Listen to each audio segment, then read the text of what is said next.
প্রিয় বন্ধুরা, আজকে তোমাদের সাথে আলোচনার বিষয়, তোমরা যারা বিভিন্ন প্রতিযোগিতামূলক পরীক্ষার জন্য প্রিপারেশান নিচ্ছ, তো তোমাদের ইন্ডিয়ান পলিটি একটা ভালো এটা থেকে তোমাদের পরীক্ষাতে প্রশ্ন আসবে ইন্ডিয়ান পলিটি থেকে। তোমরা সকলেই হয়তো জানো যে ইন্ডিয়ান পলিটি থেকে তোমাদের মূলত পড়তে হয় ভারতীয় সংবিধান। তো সেই সংবিধানের বিভিন্ন পার্ট এবং ধারাগুলো তোমাদের মুখস্থ রাখতে হয়। আজ তোমাদের সাথে আলোচনা করব সংবিধানের একদম প্রথম অধ্যায়, গণপরিষদ এবং সংবিধান রচনার ইতিহাস। এখান থেকে যে প্রশ্নগুলো তোমাদের বিভিন্ন পরীক্ষায় বারবার এসেছে, সেই প্রশ্নগুলো নিয়ে আলোচনা করব। ভারতীয় সংবিধান চালু হওয়ার সঠিক সাল এবং তারিখটি হল 1950 সালের 26শে জানুয়ারি। এটা কার্যকর হয়েছিল ভারতীয় সংবিধান। আর যদি বলা হয় ভারতীয় সংবিধানের গৃহীত হওয়ার তারিখ, তাহলে সেটা হবে 1949 সালের 26শে নভেম্বর।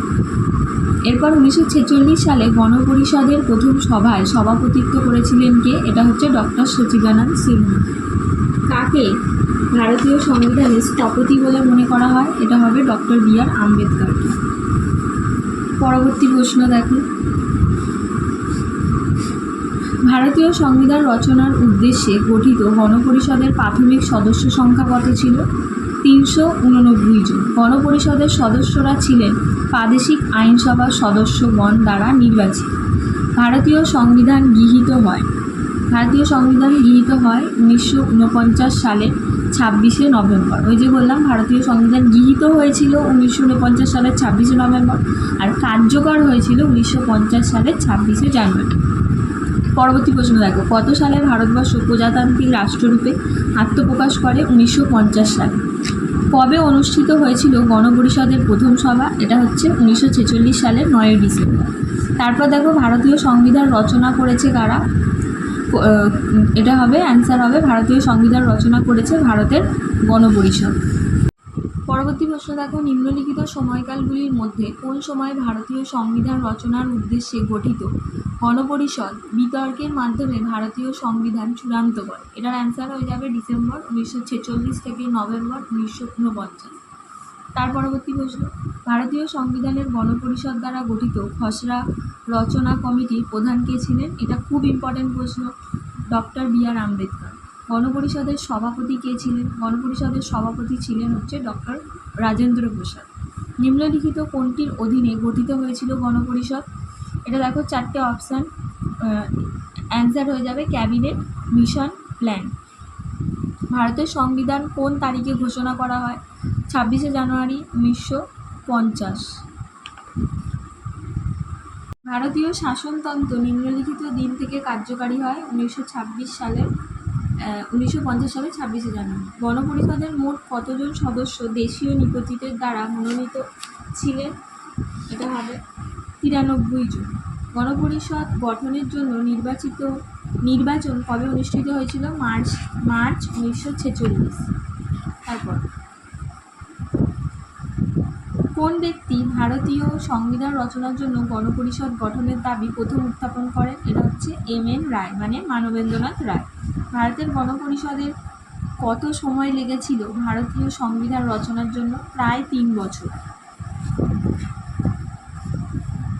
গণপরিষদের প্রাথমিক সদস্যদের মধ্যে কতগুলি সংরক্ষিত ছিল মুসলিমদের জন্য? সদস্য পদের মধ্যে মুসলিমদের জন্য সংরক্ষিত ছিল টোটাল 78টি পদ। প্রথম অধিবেশন অনুষ্ঠিত হয়েছিল কোন শহরে? নতুন দিল্লিতে। ব্রিটেন থেকে আগত ক্যাবিনেট মিশনের প্রধান ছিলেন লর্ড প্যাট্রিক লরেন্স। মুসলিম লীগের সদস্যগণ সদস্যপদ প্রত্যাহার করে নেওয়ার পর গণপরিষদের সদস্য সংখ্যা কত হয়েছিল? 299টি। পরবর্তী প্রশ্ন দেখো, চেয়ারম্যান সহ ড্রাফটিং কমিটিতে মোট কতজন সদস্য ছিলেন? 7 জন সদস্য ছিলেন। কোন সংগঠন সর্বপ্রথম ভারতবর্ষের সংবিধান রচনার উদ্দেশ্যে একটি গণপরিষদ গঠনের দাবি জানায়? স্বরাজ পার্টি। কী পদ্ধতিতে গণপরিষদে সিদ্ধান্ত গ্রহণ করা হতো? সম্মতিক্রমে। কে গণপরিষদের সাংবিধানিক উপদেষ্টা ছিলেন? বি.এন. রাও।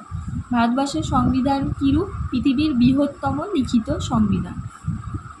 কে গণপরিষদের প্রবীণতম সদস্য ছিলেন? ইনি ডক্টর সচিদানন্দ সিনহা। গণপরিষদের প্রথম সভায় ডক্টর সচিদানন্দ সিনহার নাম গণপরিষদের কার্যনির্বাহী সভাপতি রূপে ঘোষিত হয়েছিল, কারণ তিনি ছিলেন গণপরিষদের প্রবীণতম সদস্য। কোন সালে গণপরিষদ গঠনের দাবি প্রথম উত্থাপিত হয়েছিল? 1935 সালে। গণপরিষদের প্রথম কার্যনির্বাহী সভাপতি কে ছিলেন? ডক্টর সচিদানন্দ সিনহা। 1946 সালের 11ই ডিসেম্বর কে গণপরিষদের স্থায়ী সভাপতি ছিলেন? এটা হচ্ছে রাজেন্দ্র প্রসাদ। আর তারপর দেখো, ভারতবর্ষের সংবিধান রচনার জন্য গণপরিষদ মোট কতগুলি কমিটি গঠন করেছিল? টোটাল 13। এগুলো ছিল প্রথম গণপরিষদ রচনার ইতিহাস থেকে প্রশ্নের পরবর্তী বিভিন্ন পাঠ ধারা নিয়ে আলোচনা করব। ভিডিওটা কেমন লাগলো অবশ্যই জানিও। আর এরকম নিত্য নতুন কম্পিটিটিভ এক্সামের জন্য ভিডিও চাইতে যদি তোমরা চাও তাহলে চ্যানেলটা সাবস্ক্রাইব করো।